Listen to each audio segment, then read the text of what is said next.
All right, so the very first slide here in this section, we're going to be talking about the synapse, and that picture right there is showing a presynaptic neuron here and a postsynaptic neuron there, and here we have this gap in between, which is called the synapse, and what is all these little things that are on the inside of it are neurotransmitter substances. And so when you look at that picture, you can see that we have on the presynaptic neuron where it says axon, you can see the neurotransmitter substances stored in a vesicle, and then they get released into the synapse, and as I said, they go across and bind to a receptor on the postsynaptic neuron, and happens to be a dendrite on that other side. And we had said this is how nerves communicate with each other and push each other either towards action potential or away from action potential, and sending another nerve signal.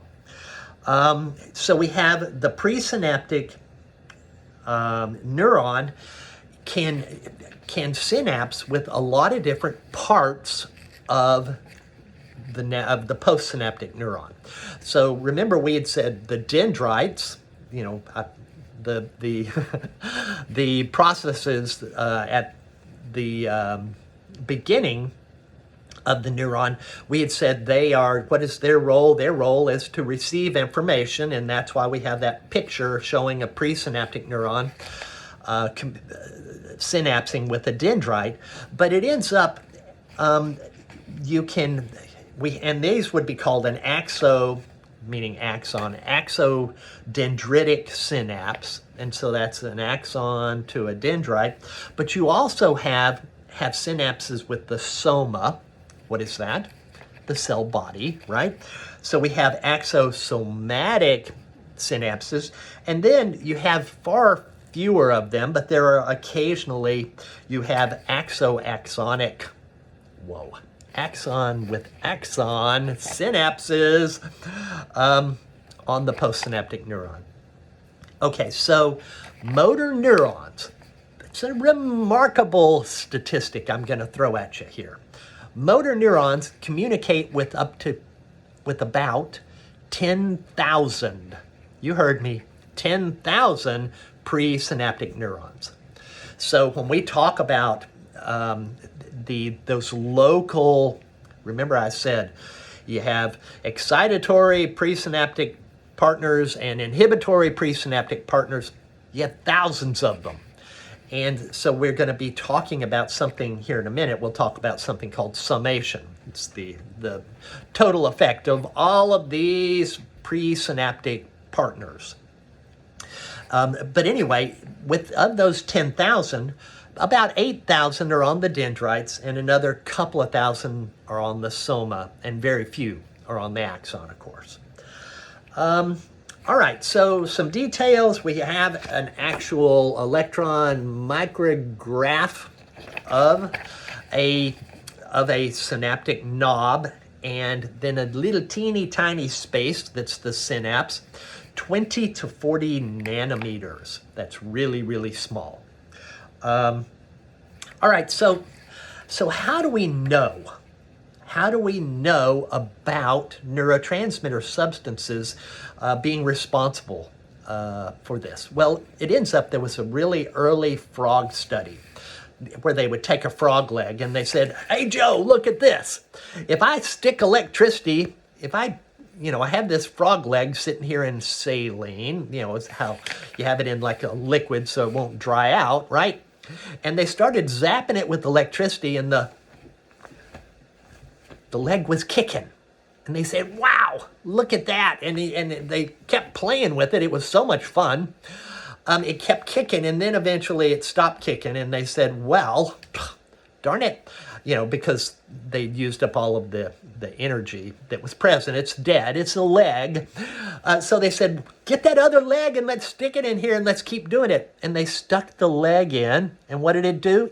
Even before they attached the electricity, it started kicking. And they were, what?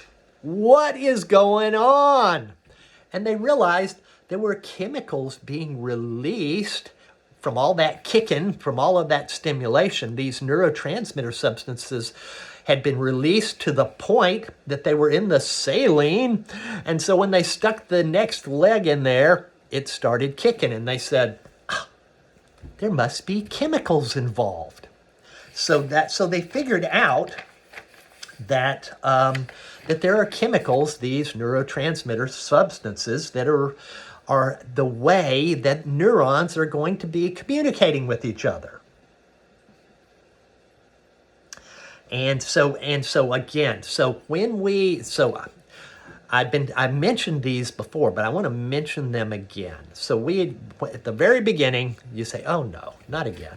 At the very beginning, a second lecture really, I had talked about how there were leakage channels, active transport, sodium potassium pump, and then we had said we had these different kinds of gated channels. And when we had talked about the action potential, we had talked about it being a voltage gated channel. When you hit minus 55, pop, the door opens up and those sodium ions pass through. Here, what are we talking about? We're not talking about voltage gated channels. We're talking chemical gated channels. So when the neurotransmitter substance comes across, it opens a chemical gated channel, and it's very specific. It allows something in particular through. And we had said if you're an excitatory neurotransmitter, you are going to open a positive ion chemical gated channel. And if you are an inhibitory, you're going to be opening a negative ion gated channel. Okay, so anyway, so let's think about this. So we have a neurotransmitter substance coming down to the synaptic knob. And so on slide 4, what's been studied is like that leg. So if we're talking about a nerve stimulating a muscle, what is the neurotransmitter substance? It's acetylcholine, right? So acetylcholine has been studied extensively. And so what happens as that nerve transmission, as the nerve impulse comes down to the synaptic knob, what happens is you open sodium gated channels that allow, calcium gated channels are opened, and this entrance of calcium into the synaptic knob is what causes the vesicle to release the neurotransmitter substance. So the impulse is coming down, and it gets down here, and you start opening channels that allow calcium in, and that causes this vesicle to go over here and release the neurotransmitter substance. And then we'd said what happens is the neurotransmitter substance bubbles across to receptors on the postsynaptic neuron. And what do? This is going to open a chemical gated channel again that's going to allow sodium into the postsynaptic neuron. So calcium is what causes exocytosis, and the net effect of the acetylcholine on the postsynaptic neuron or the muscle is to open chemical gated channels to allow sodium into it. Okay. All right, so we've got this signal that is in the synapse. And so what happens to the acetylcholine? Well, sometimes if you look at it, if you look at this, there's nothing, you see this one right here? Maybe it's not going to go over here. Maybe it's going to go up here. And, you know, similarly, sometimes they can go, you know, escape, go the wrong place. So they go out into the extracellular fluid. So when we talk about the neurotransmitter substance, sometimes it diffuses away. Now, one of the things that I mentioned in the very first lecture when I was talking about astrocytes is that they are going to be picking up, capturing some of these escaped neurotransmitter substances and giving them back to the nerve. So we have this diffusion away. That's one of the fates of the neurotransmitter substance. In other cases, it's just re-picked up. You know, after being used, it's sucked back into the presynaptic neuron, or it can be broken down.